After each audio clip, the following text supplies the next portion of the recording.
मामा की किचन में आप सबको खुश आमदीद। आज मामा की किचन में बन रहा है फ़िश कोरमा, जो कि बहुत ही लाजवाब है, बहुत ही लाजवाब बनता है। ये बहुत ही ज़बरदस्त रेसिपी है जो मैं आपके साथ शेयर कर रही हूँ। रेसिपी शुरू करने से पहले आप लोग इस चैनल को सब्सक्राइब कर ले और बेल आइकन के बटन को प्रेस कर ले और ऑल पे क्लिक कर ले, ताकि हमारी हर आने वाली नई वीडियो का नोटिफिकेशन सबसे पहले आपको मिले।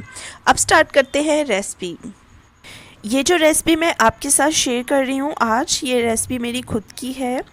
आपको उम्मीद करती हूँ ये रेसिपी बहुत ज़्यादा पसंद आएगी, क्योंकि ये बहुत ज़बरदस्त रेसिपी है। मैंने साइज़ के बारीक प्याज मैंने काट लिए और उन्हें फ्राई होने के लिए रख दिया है। फ़िश को जो है मैंने पहले से मसाला लगा के रखा हुआ है। मैंने अदरक लहसुन का पेस्ट, लेमन जूस, 2 से 3 लेमन लेकर उसका जूस निकाल के वो लगाया है, और नमक, मिर्च और हरी मिर्च कूट के, ये सारी चीज़ें मैंने लगा के 2-3 घंटे के लिए छोड़ दिया था। 2 टमाटर मैंने फ्रीज़ किए हुए लिए हैं, क्योंकि इससे जो है ग्रेवी बहुत अच्छी बनती है। आप चाहें तो फ्रेश टमाटर लेकर उन्हें ग्राइंड भी कर सकते हैं अच्छे से। इस तरह मैंने देसी तरीके से बना रही हूँ। मैं दोरी में जो है इसको कूट लूँगी, और ये मैंने प्याज फ्राई करके इसको भी मैं पीस लूँगी। अच्छे से मैं इसको पीस लूँगी। आप चाहे तो इसको ग्राइंडर में भी कर सकते हैं, इस तरह इसका पेस्ट बना लें। देखिए कितना अच्छा पीसा गया है। आप चाहे तो ग्राइंडर में भी इसे डाल के सारी चीज़ों को ग्राइंड कर सकते हैं, लेकिन मैंने देसी तरीके से कर रही हूँ। अब ये जो ऑयल है, इसमें मैंने अदरक लहसुन का पेस्ट डाला है। 1 टेबल स्पून इसमें मैंने अदरक लहसुन का पेस्ट डाला है। 2-3 चम्मच मैंने दही लिया है, वो मैंने इसी ही में सारे मिक्स कर दिया है। देखिए टमाटर, प्याज और दही मैंने मिक्स कर दिया है। अदरक लहसुन हो रहा है फ्राई, ये देखें।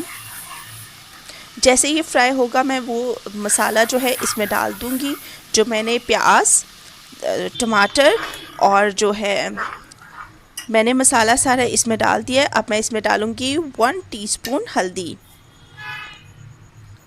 और ये है सूखा धनिया 1 टीस्पून, 1 टीस्पून नमक,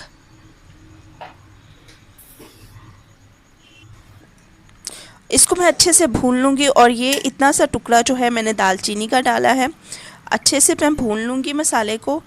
1 टीस्पून मैंने नमक और ऐड किया है। आप नमक जो है अपने टेस्ट के मुताबिक डालें, जितना आप पसंद करें आप अपने टेस्ट के हिसाब से डालें, और मिर्च भी जो है आप अपने हिसाब से डालें, हस्बे ज़ायका। ये देखिए मसाला हमारा रेडी हो गया। मैं इसमें डाल रही हूँ फ़िश। इस तरह फ़िश के पीसेस सारे डाल देंगे। फ़िश को जो है अच्छे से भून ले, और भूनते वक्त इस बात का खास ख्याल रखें कि जो पीसेस है वो टूटे नहीं। इसे अच्छे से भूनें और फिर इसमें पानी डालेंगे।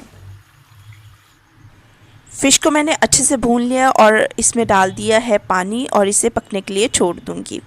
एक ख़ास बात, जब फ़िश धोएं तो आधा घंटा उसे टोकरी में डाल के रख दें, ताकि उसका पानी जो है अच्छे से ड्राई हो जाए। अगर पानी ड्राई हो जाएगा तो फिर उसकी जो स्मेल है वो नहीं आएगी। अगर पानी नहीं ड्राई होगा तो उसकी स्मेल आएगी। फ़िश हमारी रेडी हो चुकी है। मैं इसमें डालूँगी 1 टीस्पून गरम मसाला। मसाला डालने के बाद मैं 1-2 मिनट के लिए बिल्कुल स्लो हीट पर रख दूँगी, ताकि इसका जो ऑयल है वो निकल आए। फ़िश हमारी हो गई है रेडी। देखिए कितनी मज़ेदार लग रही है। जब मैं ये फ़िश कोरमा बनाती हूँ तो बहुत ही सबको पसंद आता है, और सब बहुत तारीफ़ करते हैं। आप भी ये रेसिपी ज़रूर ट्राई करें। उम्मीद करती हूँ कि आपको भी बहुत पसंद आएगी, क्योंकि ये बहुत मज़े की बनती है, बहुत ही टेस्टी ये कोरमा होता है। तो आप इस रेसिपी को ज़रूर ट्राई करना, अपनी फैमिली के साथ बना के इंजॉय करें, और मुझे रखे दुआओं में याद। मिलूँगी आपसे एक नई रेसिपी के साथ, तब तक के लिए खुदा हाफिज़।